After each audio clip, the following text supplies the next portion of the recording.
कहानी की शुरुआत होती है और हमें मैरी नाम की एक 20 साल की जवान लड़की को दिखाया जाता है जो पहली बार अपने रूम में अकेले बिना अंडरगारमेंट्स के सो रही थी। जब मैरी गहरी नींद में थी तभी कोई उसका चादर खींचने लगता है। चादर खिसकते ही उसकी आंख खुल जाती है और वह घबराकर उठने लगती है। तभी अचानक कोई पीछे से उसके बाल पकड़कर उसे जोर से बिस्तर पर पटक देता है और जब वो देखती है तो सामने कोई और नहीं बल्कि उसके अपने पिता खड़े थे। मैरी हैरान होकर अपने पिता से पूछती है, क्या बात है पापा? लेकिन उसका पिता कोई जवाब नहीं देता और मैरी को गंदी निगाहों से देखने लगता है। इसके बाद वो अपने चेहरे को अपनी बेटी के सामने लाकर कहता है, मेरी बेटी कितनी बड़ी और जवान हो गई है। ये सुनकर लड़की अंदर तक कांप जाती है। अपने ही पिता के मुंह से ऐसे शब्द सुनना किसी बुरे सपने जैसा था। इसके बाद पिता उसके बालों को छोड़कर उसके चेहरे को छूने लगता है। मैरी इससे डरकर रोने लगती है और उसे समझ ही नहीं आता कि उसके साथ आखिर हो क्या रहा है। तभी अचानक उसका पिता वहां से चला जाता है। अब अगली सुबह मैरी की माँ खाना बना रही होती है। तब मैरी सोचती है कि कल रात जो कुछ उसके साथ हुआ क्या उसे अपनी माँ को बताना चाहिए। इतने में उसकी बहन मारिया भी नीचे आ जाती है और उसका भाई भी टेबल पर आकर बैठ जाता है। कुछ समय बाद उसके पिता भी वहां आकर टेबल पर बैठ जाते हैं और ऐसे बर्ताव करते हैं जैसे पिछली रात उन्होंने कुछ किया ही ना हो। मैरी सोचती है कि कल रात तो ये मुझे गंदी नजरों से देख रहे थे और आज ये इतने नॉर्मल कैसे हैं। इसलिए मैरी अपनी टेबल से उठती है और वहां से चली जाती है। तभी उसकी माँ अचानक गुस्से में आकर खाना जोर से टेबल पर रखती है। वहां मौजूद किसी को भी समझ नहीं आ रहा होता कि आखिर घर में चल क्या रहा है। उसकी माँ बहुत ही अजीब तरीके से खाना खाने लगती है जैसे कई दिनों से उसने कुछ खाया ही ना हो। अपनी माँ को ऐसी हरकत करते देख उसके बच्चे डरने लगते हैं और उसका बेटा भी खाना उगल देता है और कहता है खाने में बहुत नमक है। लेकिन उसकी माँ उसी खाने को उठाकर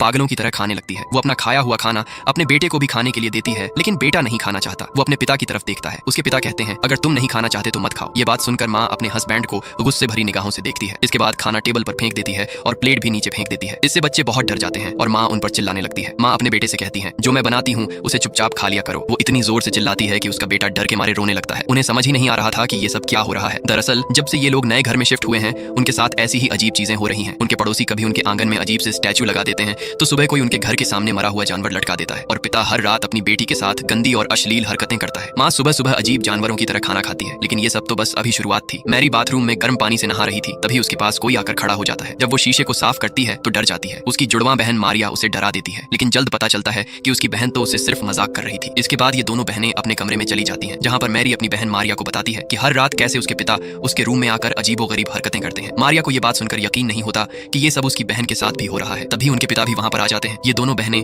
जो भी आपस में बात कर रही थीं, उनके पिता ने भी वो सब सुन लिया था। अब उनके पिता उनसे कुछ पूछने लगते हैं। इतने में ही वो एक चाकू निकालकर उन पर अटैक कर देते हैं। मैरी उन्हें धक्का देकर गिरा देती है और इसके बाद ये दोनों बहनें वहां से भाग जाती हैं। लेकिन तभी अचानक उनके पिता फिर से उनके सामने आ जाते हैं और मैरी के बालों को पकड़ लेते हैं। वो कुछ देर के लिए इन दोनों को देखते हैं। इसके बाद मैरी को नीचे फेंक देते हैं। मैरी सीढ़ियों पर जाकर गिरती है और वहीं पर बेहोश हो जाती है। मारिया डरकर वहां से भागने लगती है। जब वो पीछे मुड़कर देखती है तो पाती है कि उसके पिता उसके पीछे नहीं आ रहे हैं। पिता स्टोरेज रूम में जाते हैं और वहां से एक बड़ा सा हथौड़ा लेकर बाहर आते हैं। दूसरी तरफ मैरी को भी होश आ जाता है और वो अपनी बहन को ढूंढने लगती है। तभी उसे लगता है कि उसके पीछे कोई है और जब वो पीछे मुड़कर देखती है तो पाती है कि उसके पिता हथौड़ा लेकर उसके पीछे खड़े हैं। वो हथौड़ा लेकर मैरी पर हमला करने ही वाले होते हैं कि तभी वो जोर से चिल्लाती है जिससे पिता रुक जाते हैं। मारिया एक बेल्ट से अपने पिता के चेहरे पर जोर से मारती है लेकिन उसके पिता को कुछ भी नहीं होता। इसके बाद वो उस पर भी हथौड़े से हमला करते हैं लेकिन वो नीचे झुक जाती है और हथौड़ा दरवाजे पर लग जाता है। तभी नीचे से एक जानी पहचानी सी आवाज आती है। वो आवाज किसी और की नहीं बल्कि उनके पिता की ही थी जो ऊपर आ रहे थे। पिता की आवाज सुनकर ये आदमी हथौड़े को नीचे फेंक कर दूसरे रूम में चला जाता है। तभी पिता ऊपर आते हैं जो काफी डरे हुए थे। वो अपनी बेटियों को देखते हैं जो उनसे डरकर पीछे हट रही थी। पिता का पैर हथौड़े पर आता है और वो दीवार पर हुआ बड़ा सा छेद भी देखते हैं। पिता अपनी बेटियों से कहते हैं, क्या तुम दोनों यहाँ पर लड़ाई कर रही थी? लेकिन वो दोनों कोई जवाब नहीं देती। तभी उनका भाई अपने कमरे से निकलकर यहाँ पर आता है। मैरी और उसकी बहन उसे वहां से भागने के लिए कहती है पर तभी एक औरत उस हथौड़े को उठा लेती है जो उनकी माँ थी। उनके डैड मुड़कर अपनी वाइफ को देखते हैं जो उनके पास आती है और अचानक उन पर हमला करने लगती है। पिता उसे रोकने की कोशिश करते हैं लेकिन वो उन्हें धक्का मारकर गिरा देती है। यहाँ पर माँ बहुत ही इविल सी स्माइल करती है और टूटे हुए कांच पर पैर रखकर अपने रूम में चली जाती है। तभी नीचे से फिर से एक औरत की आवाज आती है जो कोई और नहीं बल्कि इनकी असली माँ थी। वो ऊपर आती है और सबसे पूछती है कि यहाँ क्या हो रहा है लेकिन सब उससे डरने लगते हैं। पिता डरते हुए रूम का दरवाजा खोलते हैं लेकिन रूम में कोई नहीं होता। पिता फर्श पर पड़े हथौड़े को देखते हैं। फिर वो अपनी बेटी के पास जाती है और पूछती है क्या हुआ, लेकिन मैरी और उसकी बहन अपनी माँ से डर रही थी इसलिए वो कोई जवाब नहीं देती। अगले दिन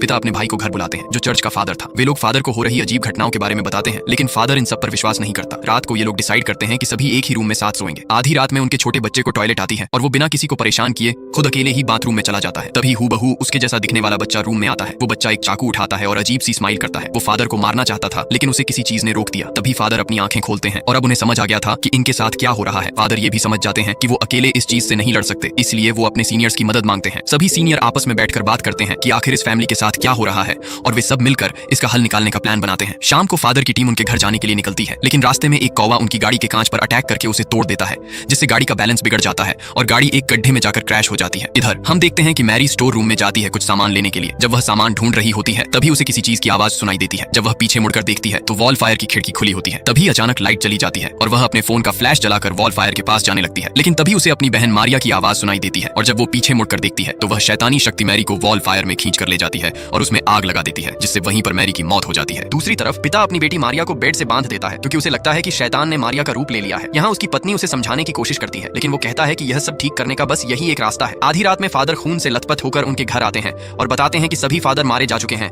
इसलिए अब जो भी करना है वो हमें ही करना होगा। अब शैतान फादर का रूप ले चुका था क्योंकि असली फादर तो वहीं एक्सीडेंट वाली जगह पर बेहोश पड़े थे जहां उनकी कार क्रैश हुई थी। उसका भाई घुटनों पर गिरकर भीख मांगता है, कुछ कीजिए, हमें शैतान से लड़ना होगा वरना वह सबको नुकसान पहुंचा देगा। वो अभी तक शैतान को अपना भाई और अपनी बेटी मारिया को शैतान समझ रहा था। यह सुनकर शैतान फादर मोमबत्तियां जलाता है और मारिया पर पवित्र जल छिड़कता है, लेकिन मारिया को कुछ समझ नहीं आता कि क्या हो रहा है। शैतान फादर उसके पास जाता है और उसके सीने पर क्रॉस रखता है। इसके बाद शैतान फादर मारिया को लकड़ी की छड़ी से बेरहमी से मारना शुरू कर देता है। डर और दर्द में मारिया चिल्लाती है और पूछती है, आप मेरे साथ ऐसा क्यों कर रहे हैं? शैतान फादर शांत होकर कहता है कि वो उसे बचाने की कोशिश कर रहा है, लेकिन फिर भी वह मारिया को लकड़ी की छड़ी से मारता रहता है। मारिया की माँ अब और बर्दाश्त नहीं कर पाती। वो चिल्लाती है, ये किसी एक्सोर्सिज्म जैसा नहीं लग रहा, इससे मेरी बेटी की जान जा सकती है। वो फादर को पकड़ लेती है ताकि वो मारिया को मार ना सके। वो अपने हस्बैंड को देखती है और कहती है, हम अब और नहीं कर सकते, इससे अच्छा तो ये होगा कि हम सब लोग एक साथ मर जाएं। लेकिन तभी वो अपनी वाइफ को धक्का मार देता है और अपने भाई से रिचुअल जारी रखने को कहता है। तभी उसकी पत्नी कहती है, तुम एक डरपोक इंसान हो और गलत का साथ दे रहे हो। ये सुनकर उसका पति गुस्से में उसका गला दबाने लगता है, लेकिन उसकी पत्नी पास में रखी कांच की बोतल उठाती है और उसके सिर पर मार देती है। पर उसका पति भी उसका सिर पकड़कर फैमिली फोटो फ्रेम में मार देता है,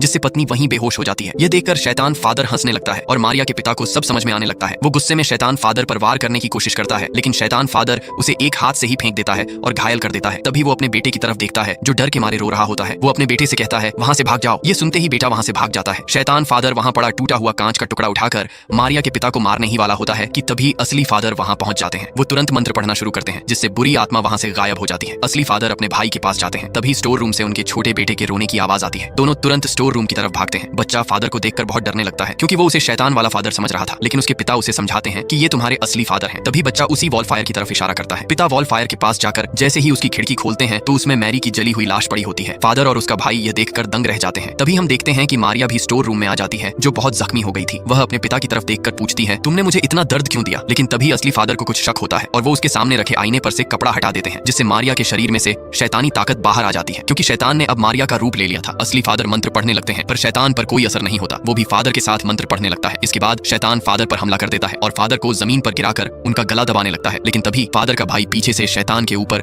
पवित्र जल डाल देता है, जिससे शैतान कमजोर पड़ जाता है। मौका पाते ही फादर खुद को शैतान से छुड़ा लेते हैं। इसके बाद फादर शैतान के माथे पर एक क्रॉस का निशान बनाते हैं और अपने हाथ से उसकी आंखें बंद कर देते हैं, लेकिन शैतान फादर को एक झटके में दूर फेंक देता है। इसके बाद वो फादर के भाई को मारने लगता है, लेकिन तभी फादर उठ जाते हैं और अपने गले के क्रॉस को निकालकर अपनी मुट्ठी में बंद कर लेते हैं। अब फादर पढ़ना शुरू करते हैं और उस शैतान को नियंत्रित करके अपने शरीर में ले लेते हैं। इसके बाद फादर लकड़ी का एक क्रॉस उठाकर उसे तोड़ देते हैं और अपने भाई से कहते हैं, इस टूटे हुए क्रॉस को मेरे शरीर में घुसा दो ताकि यह शैतान हमेशा के लिए खत्म हो जाए। लेकिन फादर का भाई यह करने से मना कर देता है। फिर हम देखते हैं कि फादर की आंखें पीली हो जाती हैं। इसका मतलब यह था कि शैतान ने फादर के शरीर पर भी कब्जा कर लिया है। ये देखकर फादर का भाई वो टूटा हुआ क्रॉस उठा लेता है, लेकिन उसकी हिम्मत नहीं होती कि वो क्रॉस अपने भाई के शरीर में घुसा दे। तभी फादर उस क्रॉस को पकड़कर अपने शरीर में खुद ही घुसा लेते हैं, जिससे फादर और शैतान दोनों ही एक साथ मर जाते हैं। और इसी के साथ ये मूवी